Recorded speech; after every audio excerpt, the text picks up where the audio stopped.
Hello, welcome and welcome back to Italian Oraculum. I'm Danilo. Today should be the second to last video of the advices from the Halloween Oracle and their explanation or like a deepening of their meaning from the Nightmare Before Christmas Tarot.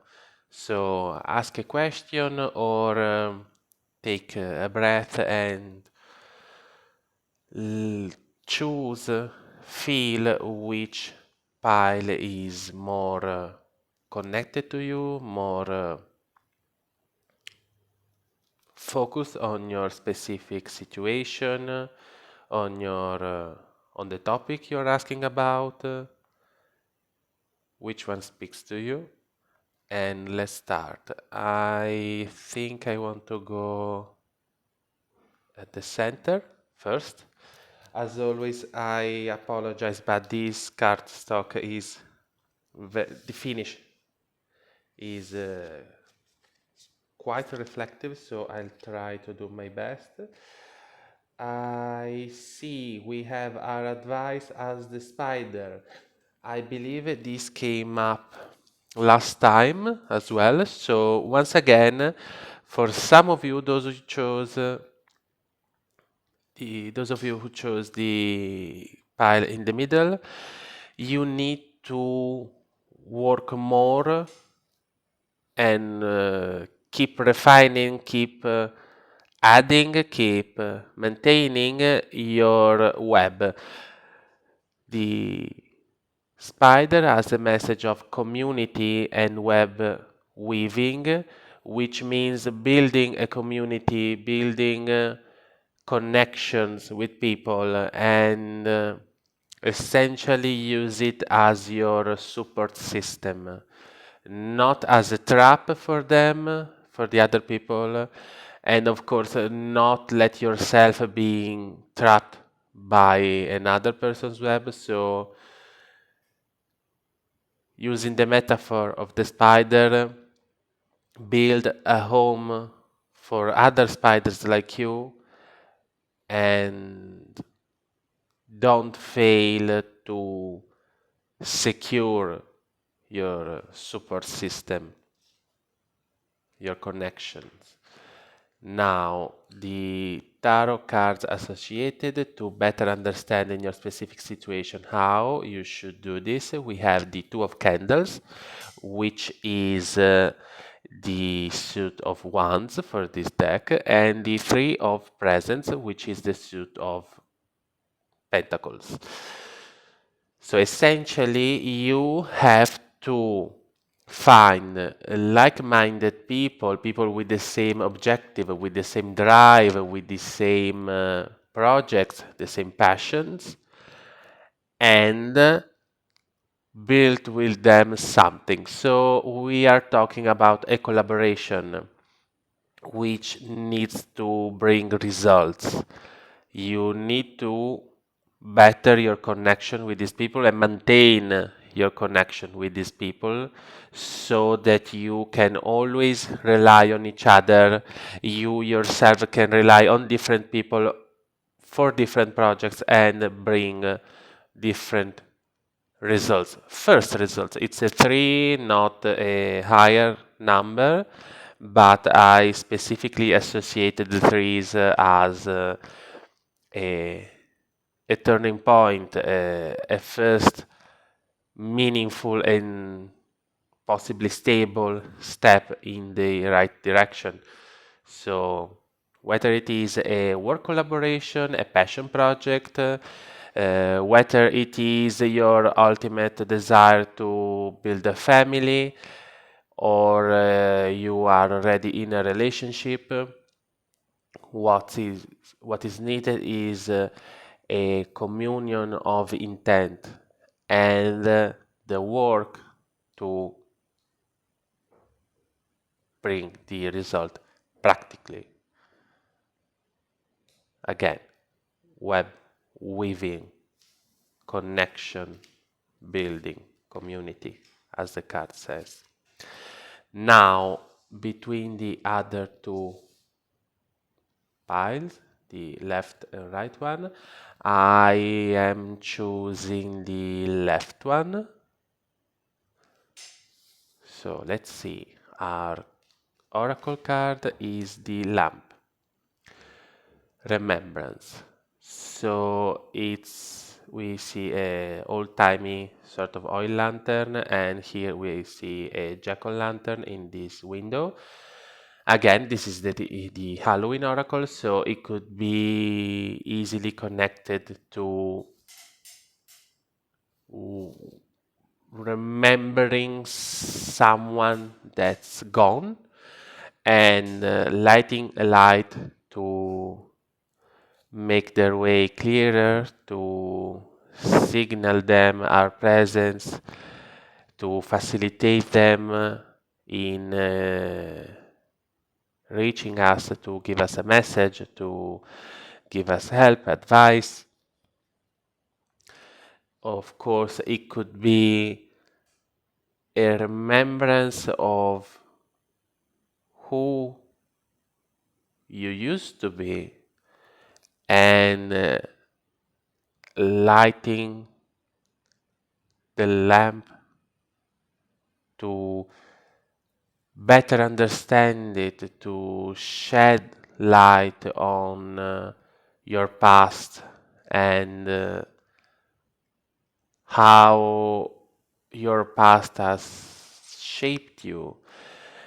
Is the light could also, of course, mean understanding and actual active thought. So the ability to remember your starting point and become more clear and more aware of where you have come, the road behind you, so that you can better face the road ahead of you. Let's see with the tarot, this remembrance, this this lamp, sorry, what is trying to tell us. We have the Nine of Presents, so the Nine of Pentacles, and the Queen of Candles, so the Queen of Wands. Essentially, in a situation where there's too much, especially from a practical, constant standing point, to me the nines are the moment where the external world kind of collides with our internal one and we are overwhelmed by it. And the Nine of Pentacles, the Nine of Presents in this case, is a moment where it seems like we don't have enough time, we don't have enough space for everything and everyone. It's a moment where we have to sacrifice what we enjoy maybe and what could be better for us in the long run, because we have to be in so many places at the same time and we have to do so many things. We have taken on so many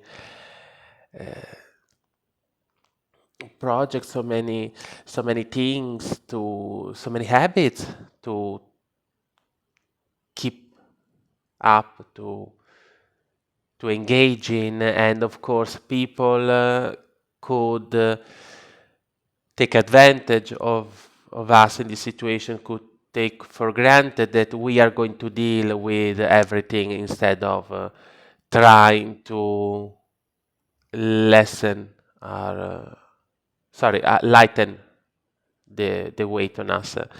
And with the Queen of Candles, we have to find the balance between what is that we want to accomplish, the project we have, what we essentially want to do in that scenario, in that case, but also what we have to do to allow the machine to keep running. I see the queens as managers, so a central figure, a figure of authority, but that kind of supervise everybody else's work, or someone that organizes things so that everyone, including themselves, can do what they want and can share the load when it comes to what has to be done. This lamp, this remembrance, so tells me that those of you who chose this pile of cards need to remember what is it that you want, and need to shed light on what is it that you can delegate to other people, and that you need to remember not only what you want and what's your final goal, but also what kind of experiences you've had in the past, so that you can kind of cross-reference your experiences with your present situation and find a way to avoid a mistake you could be making time and time again, and try to replicate a mode of action, a mode of control of the situation through the control of your role inside the situation. You have to lead, but not on your own, not taking the entire load on your own and go your way even if nobody follows you. You have clearly taken too much. You need to allow other people to take back some of what was given to you, some of what you took because at the time you felt like you wanted or needed to do it. Remember yourself, essentially, and clear what's your role within your situation, whether it is a relationship, family, friends, or work sort of environment. Now, the last pile, which was the one on the right, the advice is the cauldron, and the cauldron tells us about synergy and healing. So, the concept of the cauldron as a cooking instrument, old-timey cooking instrument. So the synergy between the ingredients that can make a meal, that can make a dish that's fulfilling, that's tasty, that's healthy, that's satisfying, that's everything we need and enjoy, but also healing, because if we think about a cauldron, we can think about potions. You need to brew your potions, your medicine, your natural medicines, and you need ingredients, and you need to prepare the ingredients, and you need to again make sure they go well together, they don't nullify each other. So your advice is to make sure everything at your disposal, every piece on the chessboard, is working well together so that there can be a betterment of the situation overall, so that you can heal yourself or the situation or help heal others, or that so you can sustain yourself. And through the tarot, we see that we can do this through the moon and the seven of needles. So in terms of your inner world, in terms of your subconscious, in terms of your dreams and nightmares, so your hopes and fears, in terms of delusions you tend to believe or you are facing as a challenge right now, in terms of what you remember, in terms of a sort of cyclical loop you could be on, you need to see that there is, at least in theory, infinite potential. And therefore, instead of letting your hope, which could be blind, your fear, which is an illusion until something actually happens, instead of of allowing your past to just condition you unknowingly in your choices, allow yourself to understand within you your fears, your hopes, your dreams, your nightmares, your illusions, your memories, everything. And then take a look at the real, albeit theoretical, scenarios in front of you. Allow what you objectively can imagine and know to be there in your potential tomorrow to inform through your inner world what is the right choice. And so you have this synergy, and through this, the healing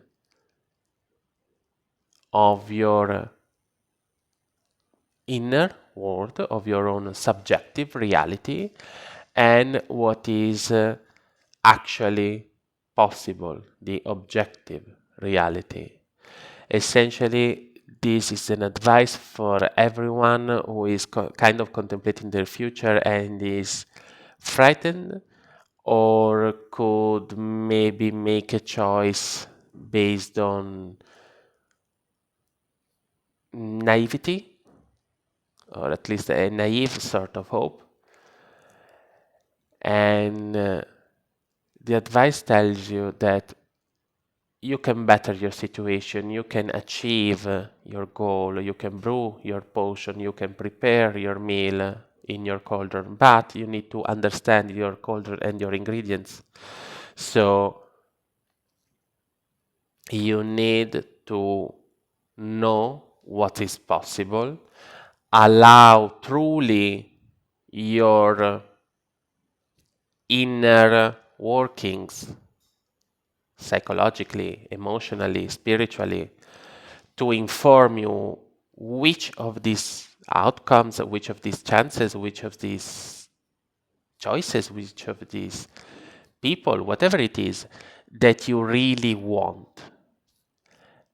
And then you can make your choices, you can move forward, you can fill yourself with the meal that you have cooked, you can heal yourself with the potion you have brewed. Thank you for watching. As always, I remind you that the subscription to the channel is free for you. It's just a click. It helps me a lot. Keep going. As to your comments, even a simple hi, or even maybe a question or an emoji, something. If the video helped you or you enjoyed it, please leave me a like. Again, these are all ways in which you can engage with my videos and allow them to be sort of shown by YouTube in other people's feed. And I think that's the right word. And in the description of my videos, you can find my email address in case you wanted to book a reading with me. Of course, I remind you, in that case, it's service behind a payment fee. And as always, I remind you, I'm not a native English speaker, so if sometimes I make a mistake or I need a moment to remember the word I was saying, you're more than welcome to let me know. As long as it is a constructive criticism, I'm open to it, but please be patient. Thank you again. See you next time. Bye.